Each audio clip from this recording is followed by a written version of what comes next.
time. And we're live.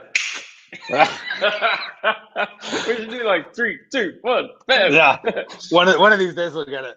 It's so funny because like the last time I tried to do it, I thought we hit it like right on the head, and then I watched the recording later, and it was like 3 seconds off. It didn't even come close. So Yeah. Celebrating nothing. It's that string between Austin and Vancouver. It gets a little funky, you know. Yeah, it's got to go around the mountains. Yeah, exactly. How you doing today, Geoff? It's Monday. It is Monday. I did not, however, enjoy a long weekend like you did, but a good weekend nonetheless. How did you spend your weekend down there? Just road tripping, man. Road tripping. I got to be inside. So we decided to be inside our car. And we just got a car last week, so that was with the AC on full blast, no doubt. 100%, man. 100%. It was so hot. Yeah, but no, it was cool to get out and see a bit more of Texas. So yeah, it was cool. What did you guys get up to? Nothing, just the usual weekend with the fam, heading down to the waterfront. The shipyards area is a really developed area of Vancouver, North Vancouver, I should say, with sweeping views of the harbor and watching the seaplanes take off and taking the kid down there. She really enjoys it. Plus, there's like nice coffee and nice restaurants around. It's just like a cool vibe. And so we like spending as much time as possible down there. Caught up with an old friend I haven't seen for a while. So yeah, it was a decent weekend. Awesome. Even if it wasn't a holiday. Yeah. Nice. Yeah. Well, it's Monday. It is Monday. It means it's Corin's favorite day of the week, and it also means that it's MarketWatch Monday. Mm-hmm. So so every Monday we report on all the new e-commerce businesses that are listed for sale, focusing on businesses with physical products with an e-commerce sales channel. We search worldwide for anything above the $1 million price point. And currently there's a whopping 93 active $1 million plus listings and an additional 38 listings that are under offer above that 93. So lots of activity on the market. This last week, there were 4 new listings above the $1 million price point, specifically ranging 2.2 to 32 million. And the margins though ranged from 21 to 57%. So the average there was 33%. That's big. I don't know. Like that seems pretty impressive to me. Yeah, I don't know. That's printing money right there. Right? However, that is claimed margin, so I would definitely be wanting to check that out. Mm-hmm. But yeah, there was one. The one we're going to talk about actually is claiming a 57% net margin. We're going to talk about that in a second. But I bet that they're getting it too. I mean, I absolutely. But yeah, so the different categories were like clothing, face mask, electronics, and supplements. And we'll put links to these in the comments section. But the median multiple this week was 4.1x. And so with a larger $32 million, bringing the average up with its multiple of 5.3x. So that is skewing that average up quite a bit. But anyway, yes, let's intro this deal that you want to talk about. This is unless there's anything to add to that. No, that's cool. So there's a deal. The deal we're talking about today is listed Bullshit. by the seller. Just straight into it. Sorry, sneeze there. The deal that's listed. Yeah. Oh, it's a sweet deal. Get your wallets ready. Yeah. So this is a great example of anyone can list a business for anything. Like there's platforms out there where you can just say, here's my business, here's what I want for it, and just sit back and wait. So we're going to talk about this deal because it's kind of interesting. Now, it's related to the COVID situation. We alluded to it before it's in face masks, which, down here in Texas, I would have thought face masks would have been a short-lived thing. But I don't know. After the last couple of weeks, I think we're going to be wearing face masks for a long time. We have something like 5, 6 face masks in our household. Caught up with a friend last night. He forgot his. He said the same thing. He's got 5 or 6 kicking around. Like, it's, this is part of your day to day now. It's kind of interesting. Yeah. However, this deal, this business was started in early April this year. 2020. 2020. Yeah. So I'm going to read this because it's kind of the way they've positioned this is cool. Founded by 2 apparel industry veteran entrepreneurs, company started selling face masks in response to COVID-19 in early April 2020. So they were already late to the party. Yes. Yeah, that's a good pickup. We were talking about COVID when we were hanging out in Valencia. When was that? February? Yeah. January, February, something like that. Yeah. So you specifically said to me, "Is this going to be a thing?" Do you remember that conversation? Mm-hmm. Yeah, exactly. That was interesting. Yeah. But like just getting on that mask thing, I'm like, that's great. I mean, obviously there was lots of opportunistic people that took advantage of it, but that doesn't mean that you've got a business, like a legitimate business. I mean, they're this many months old. That's it. Yeah. There's no history. There's no year over year. There's no proof of longevity. There's no proof that they can stick around at this level. There's nothing. Like, I understand that they're profitable right now, but just like you said, masks are, whether you're for it or against it, masks are probably going to be mandatory in a lot of, at the very least, private businesses. So if you want to go to the grocery store, the store, whatever, like, you're going to be required to wear a mask. So everyone's going to have one in their car, in their back pocket, whatever, to slip one on. But that also means to me that every designer under the sun, the Gap is going to have them, Old Navy is going to have them, H&M is going to have them, Banana Republic's going to have them. Everybody, every designer is going to have. Ralph Lauren is going to have his own one. Like, Polo is going to have the little horse on the thing. Like, they're all going to have them. It's going to be absolutely saturated with this. Is my thought. So, like, you might be profitable now. We watched the Formula One over the weekend in Austria. Finally, Formula One started back up on the weekend, and Ferrari, I'm a Ferrari fan, has the best looking face mask ever. I'm like, where do I get this thing? How do I get this thing? There you go. So they're not officially selling them yet, but I can guarantee you after that telecast, they're going to be starting to sell. There's going to be knockoffs, officially licensed merchandise. Like Mercedes is going to have, everyone's going to have one.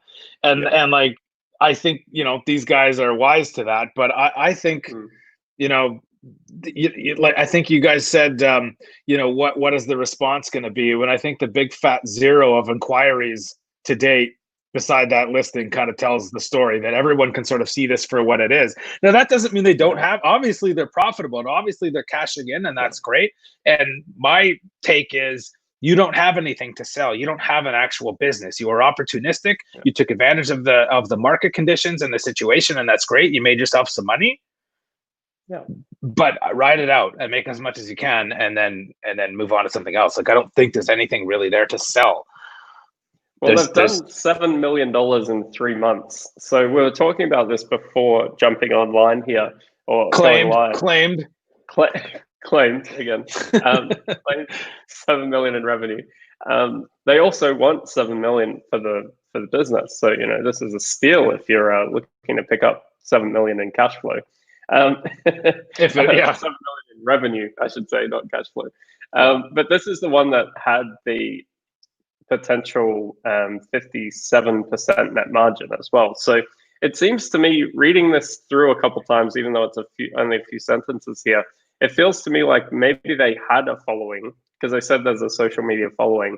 Maybe they had a following for something else, and then they've started selling masks. And they're like, this is making bank, we could sell this.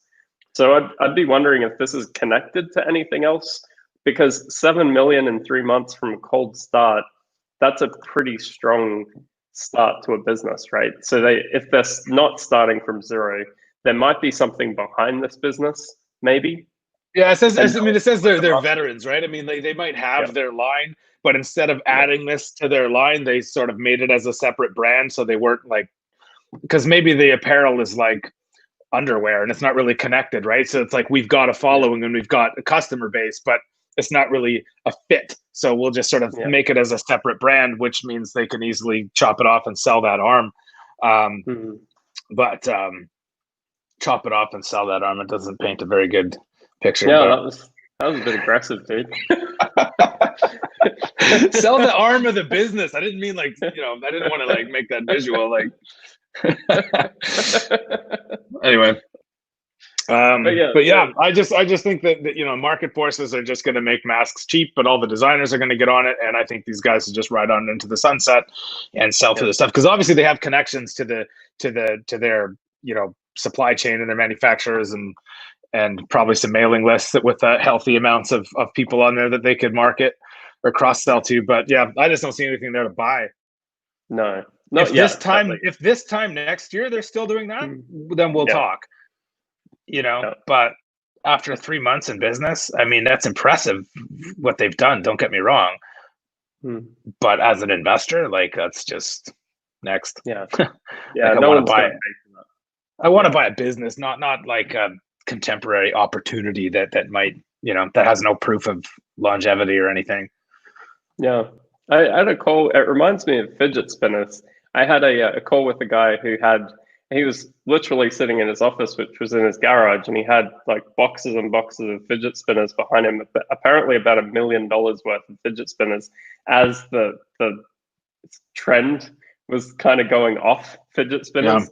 And I said to him, like, just kind of like what you were saying with this, just write it out, man. Like, just sell through the inventory and happy days. And with this one, because the cost is so cheap, just enjoy the cash flow.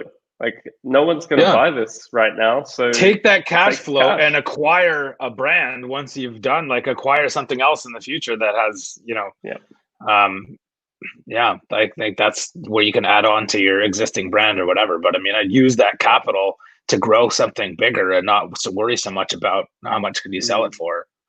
Yeah. And if you're selling direct to consumer here and getting the customer data, I'd leverage that. What else do they want? What else are they shopping for before, during, and after? Like we always talk about, it could be a really great way to build a brand and audience using this as the entry point. There's other stuff people need. And even if it's around COVID and personal protection, you can build out stuff around this, and make it something real. Yeah. Make some gloves. Make some spritzer hand sanitizer stuff. Put those plastic face shields up there, man. Like, whatever. Yeah, add to it, sure. But people will probably buy that at the same time. Yeah, exactly. Might as well just make an order out of it. You could put some bundles together. Like, what am I doing? I'm not growing their business for them. I'm not buying it either. So anyway. Yeah. But the last point on this one is there's a reason this is listed by the owner and not by an advisor, is because no one would touch this. No broker, advisor, anyone that's been in this business more than 5 minutes would help them with this deal, because it's a loser. And we can see some analytics here. And nobody has. Yeah. All of this is claimed by the seller, and there's been 0 inquiries on it. Exactly. Yeah. We get to see the analytics behind this one, which is kind of interesting. So yeah, but we'll keep an eye on it. We might be wrong. It might fly off the shelf, but it also might be just the seller claiming that they sold. But who knows? Yeah. And Mel says hi. Hey Mel, how you doing? Hey Mel. Thanks for coming. Thanks for stopping by. Awesome. Well, yeah, I think we beat that one to death. But that was kind of fun. It's fun seeing what comes out each week. There's some amazing stuff. Sometimes there's just surprising things, and then there's stuff like this. It just, what even is that? I mean, I think it's crap, but if these guys really have like lines to like whatever, like if a clothing manufacturer came along and didn't want to start from scratch and wanted to buy that supply chain to add it on, I mean, there's ways that they could make it work, but it's just 2.5, 3 months in business, you just don't have anything to sell. Yeah, and even if they did get let's talk realistic. Let's go down that rabbit hole just for a second. If they did find the perfect buyer, the deal terms would be horrendous. They might get their $7 million, but the buyer will set the terms. I'll pay you $1 today, And then you might get a Mr. Wonderful royalty deal or something from Shark Tank. He constantly does these royalty deals, right? I'll pay you over time. That might be how a deal would get done. So they won't even cash out necessarily. Probably not. I would say at best an offer would be the amount of their inventory at close. Yeah. Pretty much. And then some sort of shared something after that until it's paid. I don't see anyone paying on for this. No, and these guys are selling because they know it's going to die off soon and they want their money now. Yeah, exactly. They're not going to get it. Which makes sense. So just sell through what you have and keep going until it dies, Yeah, absolutely. Anyway, Cool. Awesome. Cool. Well, yeah, that was a good one. How can people get in touch, Geoff? Yeah, sales at thefbabroker.com. Send me an email and let me know if you're thinking about selling, if you're just curious what the market's doing, if you want to share some ideas or look for ways to maybe grow your business and in line with a future exit goal that you might have. I mean, anything you want to chat about, sales at thefbabroker.com. We'll arrange a time to have a call and see where we can help. Awesome. Cool. Well, thanks for helping me break that one down, dude. And enjoy the rest of your day. And everyone else, thanks for watching and enjoy your week. We'll talk to you again on Wednesday. Good. Bye for now. Bye.